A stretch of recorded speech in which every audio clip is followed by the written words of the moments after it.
একটু দুরূদ শরীফ পড়েন।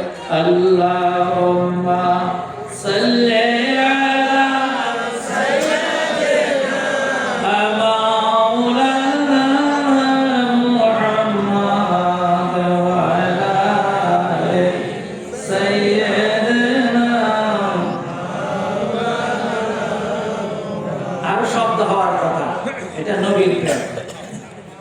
নবীর প্রেম যার যত বেশি, কাল হাসরের ময়দানে নবীর সুপারিশ তার নসিব হবে তত বেশি। বলেন আলহামদুলিল্লাহ। আপনাদের দুরূদ শরীফ পড়েন, এই দুরূদ সোনার মদিনায় চলে যায়, আল্লাহ পাকের ফেরেশতারা বহন করে নিয়ে যায়। আল্লাহ নবী সাল্লাল্লাহু আলাইহি সাল্লাম মদিনা শরীফ থেকে এই উম্মতের দুরূদ আল্লাহ পাক নবী শুনে খুশি হয়ে যান। প্রত্যেকে দুরূদ শরীফ পড়েন। আল্লাহুম্মা সাল্লি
আরশের নিকট সিজদায় পড়ে,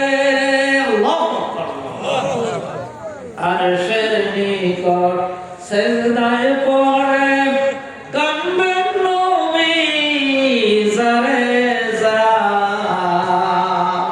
মাফ করে দেন দয়াল আল্লাহ উম্মত আমার গুনাহগার।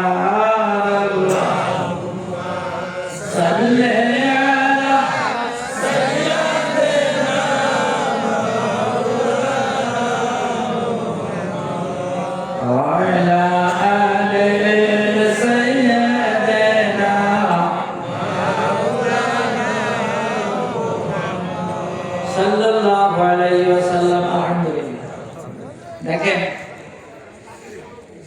অতীতে যুগ যুগ আগে মসজিদের এখানে যে সভা হইত, একের থেকে দুইজন আলেম থাকতেন, তখন আলেম সহজে পাওয়া যাইত না। এই দুইজনই ওয়াজ করে রাত্রে 12টা, অনেক সময় কালেকশন করতে গিয়ে শত শত বন্দান কালেকশন, হাজার হাজার টাকা কালেকশন। বলছে যে আর কালেকশন করতে পারবো না, এশার নামাজ 12টার ভিতরে করতে পার, না হলে মাকরু হয়ে যায় নামাজ, তাহলে আপনারা কালকে দিয়ে পড়া দিয়ে ইত্যাদি ইত্যাদি। আল্লাহ পাক তৌফিক দিয়েছে, মুরব্বীরা আছে কবরের দেশে চলে গেছে, তারা চাতক পাখির মতো আজকের এই মাহফিলের দিকে তাকিয়ে রয়েছেন। হায়রে আমার ছেলে যায় যদি মুনাজাত করে, আমার ছেলে যদি যায় দান খয়রাত করে, আল্লাহর কাছে বলে আল্লাহ পাক তার এই দানকে উসিলা করে আমার কলিজাকে আল্লাহ ঠান্ডা করে দিবেন, আমার কবর আযাব মাফ করে দিবেন, ওই আশা নিয়ে তারা কবরের মধ্যে অবস্থান করতেছে। জোরে বলেন সুবহানাল্লাহ। আমার আপনার একদিন কবরে যাবে। তো যাই হোক ভাই, কালকে সভা করছি মুজাম্মেলের ওই জায়গায়, মুক্তিযোদ্ধার ট্যাকের সেখানে। তো এখান থেকে যাই আবার আমার গোয়ালবাড়ি একটা মাদ্রাসা, সেখানে সভা আছে, সেখানে যাওয়া আওয়াজ করতে হবে। তো আমার দুনিয়ার জমিনে আর কোনো কিছু সম্পদের দরকার নাই। এই যে আমার পুরুষ নারী, আমার মুসল্লিরা আমাকে যে দোয়া করছে, এই দোয়ার কারণে আমি জাফরুল্লাহ 50 বছর আগে যেমন ছিলাম আজও এমন আছি। ঠিক না ঠিক? আল্লাহ আমাকে একটা কণ্ঠ দিয়েছে।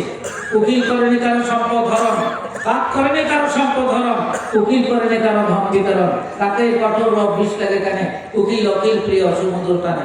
কাকো কালো কুকিল কালো না, কাকো কালো কুকিল কালো, কিন্তু কুকিল যে কুকু করে, বুঝলেন না? আব্দুল আলী বলছিলেন আমায় তোরাতে কেনে ডাক দিলি প্রাণ কুকিলা রে,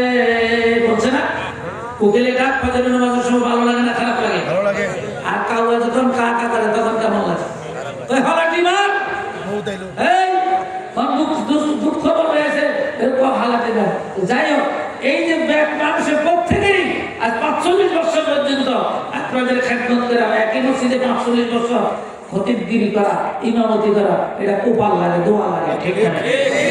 এই কারণে আমার কণ্ঠ যেমন কণ্ঠ নিয়ে যেভাবে আসছিলাম, আল্লাহ এখন আমার সেই কণ্ঠ ঠিক রাখছে, ঠিক না? আপনারা দোয়া করবেন, বাকি জীবন যেন থাকতে পারি, আপনাদের খেদমত করতে পারি। সিলি হলো 5 মিনিট। আমার 5 মিনিট সময়ের মধ্যে ছেড়ে দিতে বলছে। ইনশাআল্লাহ হুজুর এসে গেছেন।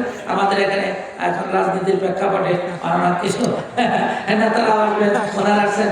আপনাদের সকল আছে আমি বিদায় নিয়ে যাচ্ছি। আসসালামু আলাইকুম ওয়া রাহমাতুল্লাহি ওয়া বারাকাতুহু।